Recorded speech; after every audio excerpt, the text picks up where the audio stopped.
오늘도 이른 아침 저희들이 주의 성전에 모여 주를 찬양합니다.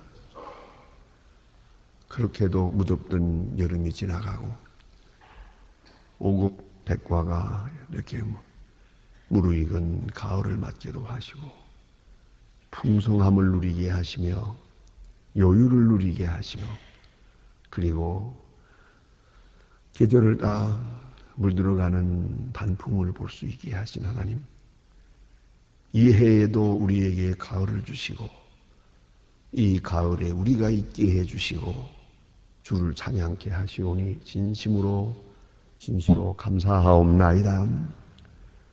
저희의 도서에는 이렇게 굶주린 자가 많습니다. 한 끼의 식사가 없어서 영양실조로 죽어가고 쓰러져 일어나지 못하는 그러한 노인들과 소외당한 자와 어린이들이 있건만 우리에게 이렇게 넘치게 은혜 주셔서 이와 같이 주를 찬양하며 감사하며 살게 하시는 그 놀라운 은혜를 진심으로 감사하옵나이다. 자비하신 주여, 간절히 바라옵는 것은 우리가 물질과 함께 사나 물질에 노예되지 않게 하시고 사람들 속에 삽니다마는 사람들 삶에 신경을 쓰지 않고 언제나 하나님의 뜻이 어디에 있는지 하나님의 영광을 생각하며 보다 더 큰 것을 바라보며 보다 더 높은 세계를 지향하며 살아갈 수 있게 하여 주시옵소서.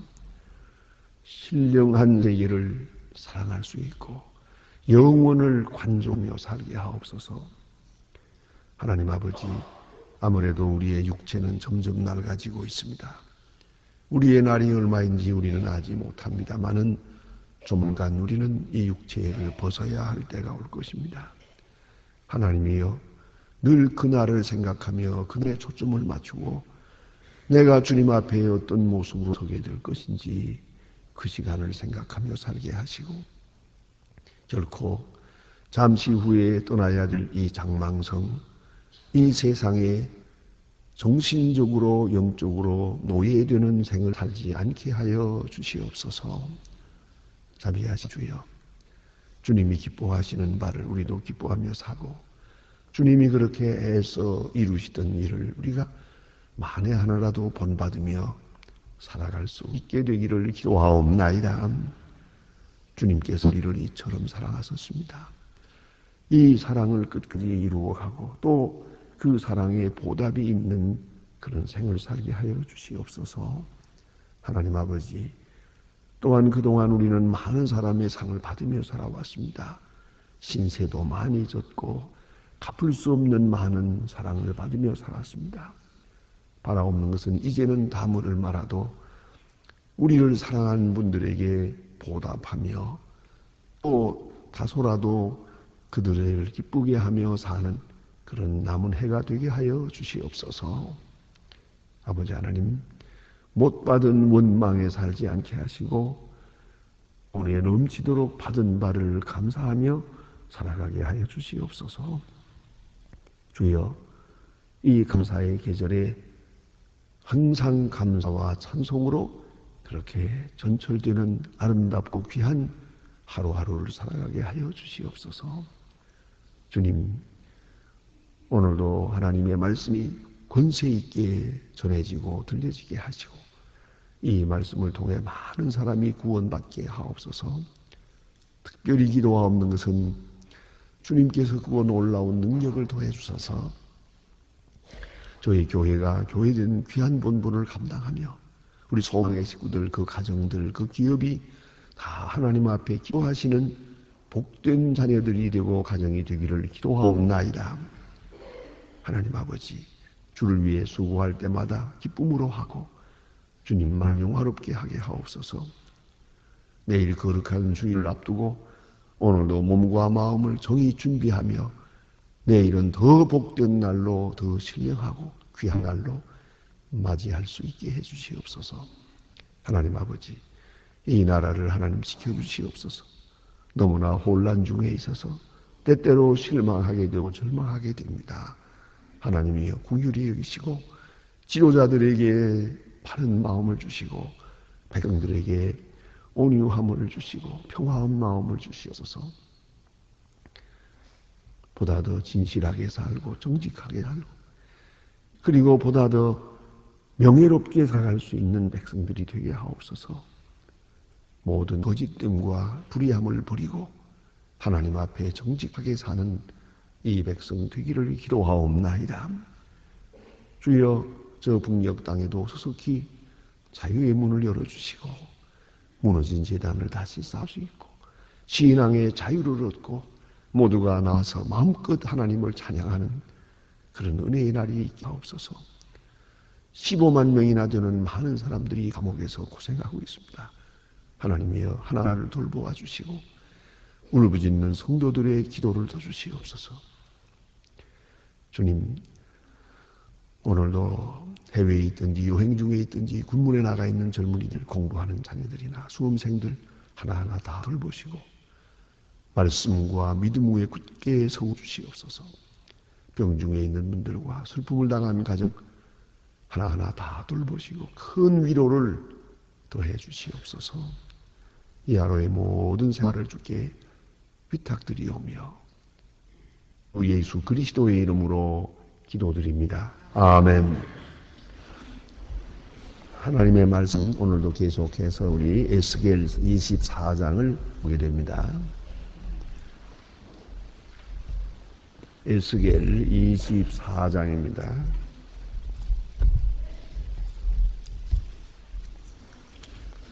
에스겔 24장 오늘은 15절로부터 27절 끝절까지 봉독할 것입니다. 에스겔 24장 15절로부터 27절입니다. 지금 다 같이 한 목소리로 읽게 됩니다. 여호와의 말씀이 내게 임하여 가라사대 인자야 내가 내 눈을 기뻐한 것을 한 번 쳐서 빼앗으리니 너는 슬퍼하거나 울거나 눈물을 흘리거나 하지 말며 죽은 자를 위하여 슬퍼하지 말고 조용히 탄식하며 수건으로 머리를 동이고 발에 신을 신고 입술을 가리우지 말고 사람의 부의하는 음식을 먹지 말게 하신지라. 내가 아침에 일어나 보아여 너희들 내 아내가 죽기로 아침에 내가 그것을 인정대로 행한 백성들이 내게 이르되 네가 행하는 이 일이 우리에게 무슨 상관이냐 그런지 우리에게 아멘. 내가 누웠습니다. 무슨 소리라는 세리요 내 눈의 기쁨이 너의 마음의 아낌이 되고 니와 내가 더럽힐 것이며 너의 버려온 자녀를 칼에 엎드러지게 할지니라. 내가 에스겔에 행한 바와 같이 행하여 입술을 가리우지 말 사람의 직물을 먹지 아니하며 수건으로 머리를 동인 채 발에서 신을 든 채로 두고 슬퍼하지 아니하며 울도 아니하되 죄악 중에서 쇠하여 피차 바라보고 한식하는지라. 이와 같이 이스라엘이 너희에게 표징이 되리니 너희가 행한 대로 다 내가 행할지 너희 이름 너희가 나를 여호와인 줄 알리라 하라 하셨다. 인자야 내가 너희에게 힘과 즐거워하는 영광이 내 눈에 기뻐하는 것과 그 마음에 간절히 생각하는 자녀를 제하는 날 내가 도피하는 자가 내게서 나와서 네 귀에 네 이를 열리지 아니하겠느냐. 그날에 내가 네 입이 열려서 도밀한 자에게 말하는 다시는 잠잠하지 아니하리라. 이같이 하고 그의 표징이 되고 아멘. 24장 에스겔 24장에서 두 가지 표징을 보게 된다. 하나는 그런 큰 가마, 끓는 가마를 보여주었습니다. 마치 예루살렘은 성으로 둥글게 둘러싸여 있는 예루살렘은 하나의 큰 가마와 같아서 이제 그 가마에 그 음식을 넣고 한 끓이고 끓여대도 그 음식은 먹을 만한 음식이 될 수가 없더라 하는 겁니다. 왜냐하면은 그것은 녹슨 가마이기 때문에 그 녹이 벗겨지지 아니하더라 하는 그런 비유의 또 그런 상징적인 일을 이제 그 에스겔에게 보여주었습니다. 정말로 이 환난과 고통은 정하게 하려고 하는 하나님의 뜻이다. 생각을 정하게, 마음을 정하게, 생활을 단정하게 하나님이 원하시는 그런 깨끗한 그 어떠한 인격을 또 그러한 상태를 이루려고 해서 주시는 시련이요, 환난이요, 고통입니다만은 그 많은 고통을 통해서 이렇게 가열을 해도 여전히 더러운 건 있고요. 이 더러움은 죄지지 않는단 말입니다. 그러면 어떻게 하겠느냐? 하나님은 이렇게 해서 이 예루살렘이 망할 수밖에 없었다는 사실을, 그리해서 더 높은 차원에서 포로 생활을 통해서 더 크고 감당할 수 없는 환난을 통해서 하나님께서 그 백성을 정하게 하실 것을 그렇게 예언하는 그런 말씀이었습니다. 오늘 본문에는 다시 또 하나의 사건이 있습니다. 그것은 에스겔의 가정에 있는 사건입니다. 사랑하는 자, 에스겔이 사랑하는 자를 제하십니다. 참으로 이것은 슬프고 어려운 일이옵시다. 사랑하는 아내가 하루아침에 죽습니다. 하나님은 말씀하십니다. 내 아내가 죽다도 여기 울지 마라. 슬퍼하지 말라. 또 여기 주신 말씀 보니까 그런 말씀 있죠. 부위하는 음식을 먹지 말라. 이게 뭔가 팥죽을 말하는 겁니다. 참 공교롭게도 이스라엘과 우리나라의 풍속이 비슷한 것이 많습니다. 이것을 전적으로 연구한 분들은 아무래도 이스라엘과 우리는 어떤 상관관계가 있는 것 같다. 그렇게까지도 생각을 합니다. 그런데 그 슬퍼할 때 우리가 보통 먹던 때 음식을 먹으면 소화를 시킬 수가 없죠. 그렇기 때문에 이 상을 당하게 되면 바로 이웃에서 팥죽을 써가지고 그 집에 갖다 줍니다. 상주라고 해서 먹지 않을 수는 없잖아요. 먹긴 먹어야겠는데, 먹어야 기력 차리겠는데, 그냥 보통 먹는 음식을 먹어서 안 되기 때문에, 근데 이제 팥죽을 먹어요. 그것이 이게 우리 풍속이 비슷합니다. 우리도 그렇습니다. 우리도 지금 다 이렇게 도시 생활을 하지만은 농촌에서, 제가 어렸을 때 고향에서 보면은 누가 세상을 떠났다 하면 아주 집집마다 팥죽을 가지고 팥죽 동, 물동이 되듯이 이고 그 팥죽 동이가 줄줄이 집으로 들어옵니다. 그래서 쭉 놓고 그리고 그것을 데워가면서 물론 상주들도 먹고 그뿐만 아니라 손님들까지도 그렇게 지금 장례식 전에 오시는 손님들에게 기름 냄새 피우고 무슨 김치 냄새 나고 그렇게 음식을 대접하지 않습니다. 오로지 팥죽 한 그릇만 이렇게 대접합니다. 또 그렇게 대접받을 줄도 알고 그렇게 그런 풍속입니다. 이것이 우리나라의 고유한 풍속인데 이것이 이스라엘하고 비슷해요. 그래서 오늘 여기 주신 말씀이 부위하는 음식을 먹지 말라. 그러니까 팥죽을 먹지 말라 그 말이에요. 그리고 머리를 동이고 또 곡하면서 슬퍼하지도 마라. 그렇게 말씀합니다. 자, 아내가 죽었는데 슬퍼하지 마라. 그것이 오늘 주신 말씀입니다. 왜냐하면은 더 큰 슬픔이 있기 때문이다. 그 말이에요. 여러분 아시는 대로 더 큰 슬픔이 있으면 작은 슬픔은 사라지기 마련이에요. 잊어버려지게 돼. 당연히 그렇죠. 더 큰 슬픔. 그러니까 우리는 언제나 생각해야 돼요. 작은 슬픔을 생각하지 말고 그게 몰두하지 말고 집착하지 말고 보다 큰 슬픔을 생각해야죠. 그래서 말입니다. 우리가 혹 상가집에 간다 하더라도 이 사람이 죽었어요. 그 죽은 문제를 놓고 우리가 생각하는 이 기막힌 얘기지만은 그러나 우리는 꼭 생각해야 돼요. 더 큰 슬픔. 그게 뭡니까? 내 죽음이죠. 남의 죽음을 보는 순간 나의 죽음을 생각해야죠. 이게 더 큰 슬픔이죠. 이게 어떻게 남의 일입니까 이게? 나는 안 죽을 것처럼 생각하는데 그거 잘못하는 거예요. 잘못 생각하는 거죠. 제가 어제 한번 책에 보니 그런 우스운 얘기가 있더라고요. 남편이 세상을 떠나는데 부인이 옆에서 자꾸만 울어요.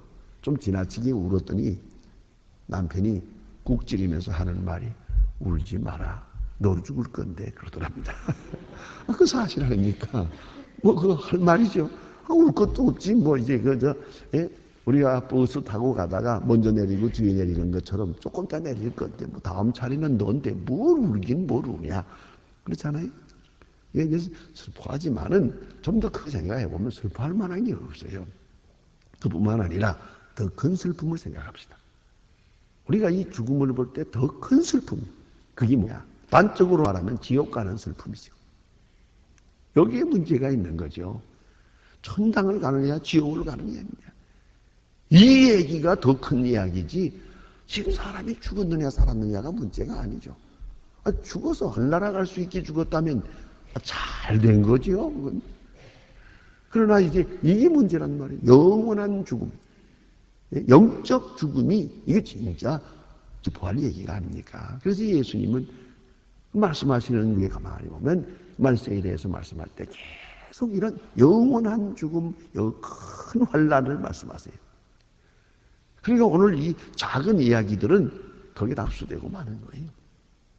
오늘 여기서 에스겔에게 주시는 말씀은 내 아내가 죽을 것이다. 그러나 슬퍼하지 말고 팥죽도 먹지 말고 그리고 여기 서로 마주보고 서로 마주보면서 멍청하게 있는 거예요. 왜요? 너무나 기맥힌 일이 앞에 있으니까요. 그래서 오늘 여기 주신 말씀이 뭐냐면 하나님의 성전이 무너지는 일이 하나님 성전이 무너지는 큰 사건이겠다. 성전이 불타버리겠다.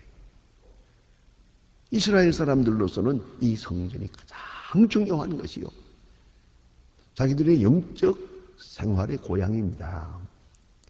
근데 이것이 이제 불타버린단 말입니다. 완전히 초토화되거든요. 보시는 바와 같이 지금까지도 예루살렘 성전 저렇게 지금 무너져 있거든요. 그리고 재건을 하지를 못하고 있습니다. 자, 이런 큰 사건이 있겠다. 이스라엘 사람으로서는 이 선민들로서는 이 예루살렘 성전이 가장 그들 본문대로 영광이요. 이스라엘의 영광이요. 그들의 마음의 고향이요. 자랑이에요. 이 큰 영광된 성전이 불타버리고 무너지는 날이 오겠다. 그런다고 하면 그것이 무너질 때 지금 우리가 내 한 사람이 죽고 살고 내 아내가 죽고 살고 그게 문제가 되겠냐. 우리가 깊이 생각해야 하는 것입니다.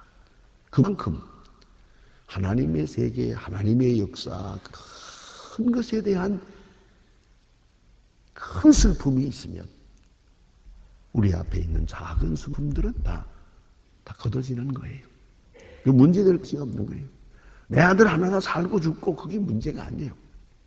전체가 무너지고 전 나라가 망하고 이런 큰 환란이 있다면 우리가 이 작은 일을 놓고 슬퍼할 수 있겠습니까? 하는 얘기예요. 그래서 하나님께서 에스겔에게 이와 같은 것이요. 내 아내가 죽을 것이다. 그러나 너는 상복을 입지 말고 슬퍼하지 말아야. 그리고 사람들이 묻기를 왜이냐? 왜 팥죽을 먹지 않느냐? 왜 이렇게 상복을 입지 않느냐? 왜 이렇게 울지 않느냐? 한다면 무슨 소리냐? 앞에 너무나도 큰 슬픔이 있기 때문이다. 그렇게 예언하라는 것이죠. 아주 확실하게. 그래서 여기 표징이 되리라 그랬어요. 내가 표징이 되리라. 아내가 죽었는데도 불구하고 울지 말았대요. 왜 울지 않느냐 하고 묻거든 엄청난 사건이 앞에 있기에 그렇게 말하는 것이죠. 그냥 어떤 일이 있을 거다 하는 얘기를 하지 않았어요. 아주 사건 속에서 보여줘요. 이것이 바로 징조입니다. 여러분 언제든지 큰 사건이 있기 전에는 반드시 예표적인 징조적인 일이 먼저 있거든요. 작은 일이. 그래서 이 작은 일이 가까이 있으면서 점점 다가오는 거예요. 그래서 다른 사람이 세상을 떠나거든 내가 갈 길도 가까웠다는 걸 알고 또 주변에 이런 일 저런 일 생기는 걸 볼 때마다 이것이 뭔 얘기가 아니에요. 지금 내 마음 문을 두드리고 있는 거예요. 내게로 다가오고 있다는 것을 우리는 알아야 합니다. 그런데 문제는 언제나 큰 것을 생각할 줄 알아야 되는 그런 자세를 가져야 돼요. 나 요거 조그만 거 하나 뭐 되고 안 되고 망하고 흥하고 성공하고 실패하고 이렇게 생각해서는 안 되죠. 여러분 오늘도 우리가 그런 좀 유감스러운인들을 보지 않습니까? 뭐 좀 이기적인 사람들, 뭐 돈을 말하면 뭐 어떻게 해먹고, 뭐 어떻게 부정하고, 뭐 어떻게 전부 자기만 생각하는 거예요. 나도 생각하지 않고 세계를 생각하지도 않고 우리가 이렇게 함으로 말미암아 우리 신인도가 땅에 떨어지고 가문의 명예도 전혀 생각하지 않아요. 오로지 요 현재에 있는 요 조그마한 물질 이걸 극복하지 못해서 이렇게 온 나라가 참 국제적으로 망신을 하고 있지 않습니까? 왜 이런 일이 생기는 겁니까? 너무 작은 일, 물질적인 일, 사사로운 일 집착하는 것이에요. 우리는 언제나 보다 더 큰 것을 생각해야 돼요. 어쩌면 나 하나가 좀 희생해서라도 전체를 살릴 수 있고 나라를 살릴 수 있고 그리고 하나님의 의를 이 땅에 이룰 수 있다면 얼마든지 밑거름이 되고자 하는 큰 마음을 가져야 하겠습니다. 그것이 없다는 거죠. 언젠가 한번 일본 사람이 쓴 그런 책이에요. 한국에 대해서. 그분은 한국에 대해서 비교적 잘 썼더라고요. 한국에 와서 20여 년 동안 있은 사람인데 저 기자 생활을 한 분이에요. 쭉 한국에 대한 좋은 얘기를 써나가면서 계속 하는 말이 뭐냐면 한국은 참 좋은 나라요. 좋은 사람들인데 정치만 조금 잘하면 잘 살겠다. 그런 얘기를 해요. 안타깝게. 안타까워서 그렇게 얘기를 해요. 그러면 어떻게 하면 잘하겠냐.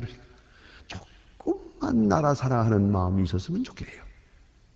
일본 사람들의 시각으로 볼래 그 사람들은 자기 나라를 생각하거든요. 구체적으로 무슨 얘기를 할까요? 그 사람들은 자동차 만드는 사람들이요. 파업을 하더라도 자동차는 만들어 놓고 파업을 해요. 자동차는 제대로 만들어 놓고 파업을 해요. 그래서 파업을 할 때 만든 차도 괜찮아요. 근데 우리나라에서는 파업을 할 때 만든 차는 못 써요. 에이라 모르겠다. 아무렇게나 비치면 심지어 낮에다 속에 그냥 거기다 막 집어넣고 말이에요. 이게 수출이 되니 외국에서 이 걸레가 나왔단 말이에요. 그러면 그 신용도 어떻게 됩니까? 이 사람 하나의 이 망령된 행위 하나 때문에 나라가 휘청하는 거예요, 이게. 또 생각을 못 하는 거예요. 파업을 해도 나라 사랑하는 마음이 있기 때문에, 예? 성찬을 하나 제대로 만들어 놓고 파업을 하는데, 우리는 까짓것 다 망해버리라 이거거든요. 이게 바로 너 죽고 나 죽 자식이에요. 아니, 그래도 너 죽고 나라도 살아야지. 이 사람들은, 우리는 뭔가 아니, 너 죽고 나도 죽자예요. 그건 그 마지막 말이 중요하니까요. 오늘 우리가 큰 슬픔, 큰 사건을 생각해요. 그리고 작은 일은 잊어버려. 그게 바로 신앙생활이에요. 하나님의 성전이 무너져야지. 아직까 무너진 말들 그게 나와 무슨 상관이냐? 바로 이 자세가 잘못돼요. 그게 아니에요. 내 안에 죽었어요. 그러나 나는 지금 슬퍼할 수가 없어요. 너무나도 큰 일, 하나님의 성전이 무너지는 엄청난 일이 앞에 있기 때문에 슬퍼할 수가 없어요. 하나님 말씀이 슬퍼하지 마라. 그리고 왜 슬퍼하지 않느냐 하거든 너무나 큰 일이 앞에 있기 때문이요 라고 말하는 거예요. 또 그 다음에 보니까 자녀들을 제할 것이요 그랬어요. 이스라엘 사람들의 세계관은 그렇습니다. 부인들께서는 좀 이해하고 들으시오만은 옛날엔 다 일부 다 저주이거든요. 마누라는 많거든. 아내는 아들은 하나거든. 그래서 이 자식이 더 중요하거든. 이거 보면 우리도 좀 그런 데가 좀 있지요. 예? 부인하고 자식하고 놓고 볼 때 요새 많이 달라지긴 했지만 예, 옛날에는 어림도 없죠. 자식이 더 중요하죠. 월등히 중요하죠. 오늘 여기 보니까 자녀들을 제해버릴 것이다 그랬어요.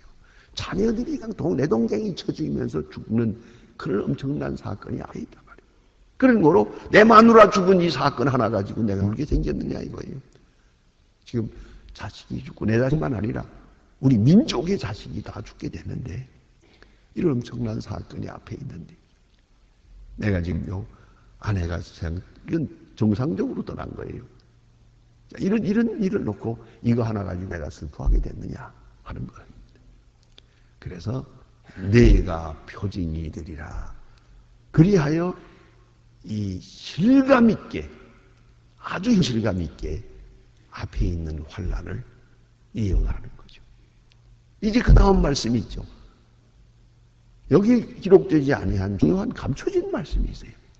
이제 이 에스겔이 이렇게 하는 것을 보고 백성들이 이렇게 물어야 하는 거죠. 그러면 에스겔아, 우리는 어떻게 하면 좋으냐? 이제 우리는 어떻게 하면 좋으냐고. 그 다음 말이 이어지는 거예요. 근거로 회개하라. 이제라도 근거로 회개하라는 말씀이 그 뒤에 감춰져 있는 거예요. 이 에스겔이 표징이 되리라.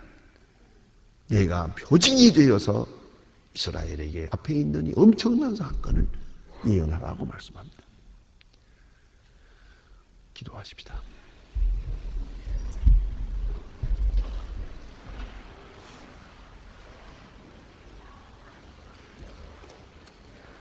하늘에 계신 우리 아버지시여, 이름이 거룩히 여김을 받으시오며 나라의 마옵시며 뜻이 하늘에서 이룬 것 같이 땅에서도 이루어지이다.